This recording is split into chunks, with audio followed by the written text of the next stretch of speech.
ये जो वेंडर है, ये वेंडर को हटाया जाए यहाँ पर। किसी तरीके से ये पेपर को सही नहीं करा रही है कंडक्ट, और ये बच्चों के साथ में अन्याय हो रहा है। हमारे ऊपर में FIR भी हुआ है कुछ शिक्षकों के ऊपर में। कुल मिलाकर के 41 शिक्षक हैं, और रात में मैं खुद 11 बजे थाने से बाहर आया हूँ, और अभी मेरी 3 बजे जो है वो पेशी है वहाँ पे। बच्चों को एग्जाम सेंटर पे तो पीटा गया, फिर बच्चे इसका विरोध करने प्रोटेस्ट करने आए तो वहाँ पर भी पीटा गया है ना। तो मतलब हर जगह सिर्फ बच्चों की पिटाई। बच्चों का काम है पढ़ाई करना, पिटाई खाना नहीं है। जो डिमांड है वो बहुत जेन्युइन है। हम सीधा एक चीज़ कह रहे हैं कि हम ना आपको ये कह रहे कि वैकेंसी बढ़ा दो, वो आपसे होगा नहीं। हम ये नहीं कह रहे कि आप प्राइवेटाइजेशन करो, जो मर्जी करो। हम कह रहे हैं जितनी वैकेंसी निकाल रहे हैं उस पर आप फीस 100 रुपये की जगह 1000 रुपये लो बच्चों से, लेकिन एक भी पेपर लीक नहीं होना चाहिए अब, और ना ही एक भी बच्चे के ऊपर हाथ मिसमैनेजमेंट नहीं होनी चाहिए। इस बार अगर हाथ मिसमैनेज तो गलत हो जाएगा, क्योंकि बच्चे पीटे जा रहे हैं। सेंटर्स में बच्चे माउस और कीपैड के लिए रोने लग रहे हैं। वहाँ पे पेन कलम इन चीज़ों के लिए लड़ाई नहीं होगी। आप फीस बढ़ाइए, लेकिन पेपर टाइमली कंडक्ट करा दीजिए, और अच्छे से कंडक्ट करा दीजिए। पेपर अच्छे से कंडक्ट कराओ, वरना पेपर ही मत लो। कल जो आप लोग गए प्रोटेस्ट के लिए गए थे कि कुछ मांग रखने गए थे? असल में हमारा जो मांग था वो DOPT मिनिस्टर के साथ में था कि 4 लोगों की मीटिंग उनसे करा दी जाए, लेकिन उसके बाद में उन्होंने मीटिंग कराई नहीं, और उल्टा वहाँ पर जो पुलिस वाले थे उन्होंने लाठी चार्ज कर दिया, सारे शिक्षकों के ऊपर में किया, और मतलब बहुत बुरी तरीके से घसीटते हुए किसी का पैर पकड़ के, किसी का हाथ पकड़ करके बस में डाला। अलग अलग जगह में दिल्ली में बसों को छोड़ा, कोई एक जा कर के गुड़गांव मानेसर में, मुझे ले गए वहाँ पर बवाना साइड में, काफ़ी देर तक बिठाए रखा, ना पानी दिया ना कुछ दिया। कोई दिक्कत नहीं है, तुम जो अत्याचार करना है करो। प्रॉब्लम यहाँ पर यह कि पेपर सही से कराओ, इस बात को लेकर के। और उसके बाद शाम को फिर जंतर मंतर पर धरना किया, तो वहाँ भी लाठी चार्ज कर दिया। काफ़ी चोटें आई, आप देख सकते हैं यहाँ पे पूरा गला छिला हुआ है मेरा यहाँ, ठीक है। FIR भी मेरे ऊपर में हुआ है, तो अभी उसी के लिए मुझे DCP ऑफिस भी जाना है। कनॉट प्लेस में मेरे ऊपर FIR हुआ है।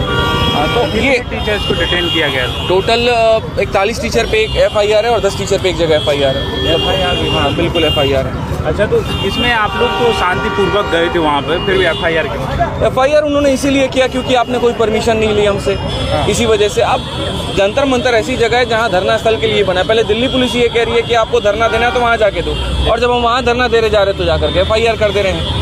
क्या इस देश में एक युवा अपनी बात नहीं कह सकता है? क्या हम इस बात का विरोध नहीं कर सकते हैं कि बच्चों के साथ में गलत हो रहा है? इसमें क्या गलत है कि यहाँ पर ऐसे जगह सेंटर दे दिया गया जहाँ नीचे आटा चक्की चल रहा है, और ऊपर में जो है वो लैब बना दिए हैं। 10-10 लाख रुपए में लैब बिक रहे हैं। 20 सिस्टम लगा दिया और उसको सेंटर नाम घोषित कर दिया जा रहा है। SSC ने जाकर के ये नहीं देखा कि वो सेंटर सही भी है कि गलत है। वहाँ पर पेपर कराया भी जा सकता है कि नहीं कराया जा सकता है? कौन ऐसा भारत में पेपर है जहाँ बच्चा मोबाइल लेके चला जाएगा?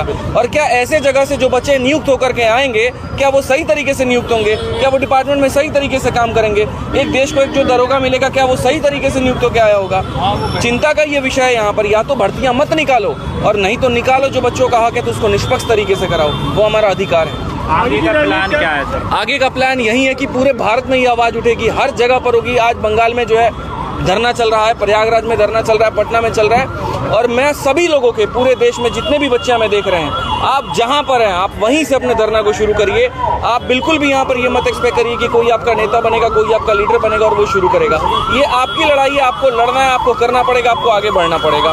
पूरे देश में जितने भी इस अन्याय के खिलाफ आवाज़ उठाओ। अच्छा। और क्या कहेंगे स्टूडेंट से जो एग्जाम भी चल रहे हैं? जो एग्जाम चल रहे हैं, मैं बस इतना कहूँगा, तुम्हारे पास में बहुत कम वक्त है। 13 अगस्त से तुम्हारा सीजल का पेपर शुरू हो जाएगा। जितना कोशिश कर सकते हो ग्रीवांस डालने की, ट्विटर पे कैंपेन करने की, अलग अलग जगह पर प्रोटेस्ट करने की, आप उतना करिए ताकि सरकार को, इस बहरी सरकार को आवाज़ पहुँचे, इसको समझ में आए यहाँ पर कि ये जो खिलवाड़ हो रहा है पेपर के नाम पर, ये बंद होना चाहिए। थैंक यू जी। बोलिए, क्या कहना चाहेंगे? आप देख सकते हैं कि इतनी कड़ी धूप में ये सारे छात्र यहाँ इकट्ठे हैं। ये क्यों इकट्ठे? क्योंकि इनके हक पर डाका डाला जा रहा है। इनकी जो जायज़ मांग थी, कल छात्र व शांतिपूर्वक आवाज़ उठा रहे थे, शिक्षक थे हमारे साथ, कोई उग्रवादी लोग नहीं थे, बेहद सम्मानित लोग थे। उनके साथ जैसा व्यवहार किया गया वो बिल्कुल निंदनीय था। सम्मानित लोग शिक्षक है भाई, उनके साथ आप लोग ऐसा व्यवहार कर रहे हैं, उन्हें लाठी डंडों से पीट रहे हैं, उन्हें डिटेन कर रहे हैं, 4-4 घंटे उन्हें पानी नहीं दे रहे हैं। इस गर्मी में एक कमरा है, उसमें 50 लोगों को एक साथ रख दिया गया। ये कोई व्यवहार नहीं होता, गलत व्यवहार, ये बिल्कुल गलत व्यवहार किया गया। बच्चे अब, लेकिन देख रहे हो आप, यहाँ से लेकर जंतर मंतर से लेकर पूरे देश में प्रदर्शन कर रहे हैं। बच्चे शांत नहीं बैठेंगे, अब तो हक की लड़ाई है और इसे लड़ते रहेंगे। क्या कहना चाहेंगी जो कल और जो लगातार दिन भर? बस यही कहूँगी कि देखिए अभी फिलहाल अगर डीओपीटी से सिर्फ हमारी गुजारिश है कि जितने भी यहाँ टीचर्स आए हुए हैं, भारत के हर कोने से टीचर्स हैं, अगर सिर्फ यहाँ पर एक उनसे मीटिंग हो जाए जिससे कि अपनी जो बातें हैं वो यहाँ पर हम रख पाएँ, सिर्फ यही चीज़ चाहते हैं। क्योंकि कल भी काफ़ी हद तक चीज़ें हुई, बच्चा परेशान हुआ, और आज वापस से वो चीज़ें सेम स्तर पर अगर ना हो, बच्चे परेशान ना हो, सिर्फ ये जितनी भी समस्याएं हैं इनके बारे में हम जा कर के बात कर पाएँ और उनसे मिलने का समय दिया जाए। क्योंकि कल यही दिक्कत आई थी कि उनसे मिलने का ही समय नहीं दिया जा रहा था। अच्छा, तो आज क्या प्लान है? अभी यही है कि एक बार मीटिंग करते हैं, देखते हैं, और उसके बाद किस प्रकार से आपके चैनल से भी यही रिक्वेस्ट करेंगे कि अगर डीओपीटी में मंत्री जी से किसी भी प्रकार से जो प्रॉब्लम्स हैं उनकी तरफ से सुनवाई कुछ हो जाए, यहाँ पर बस ये एक उनको सुनना होगा।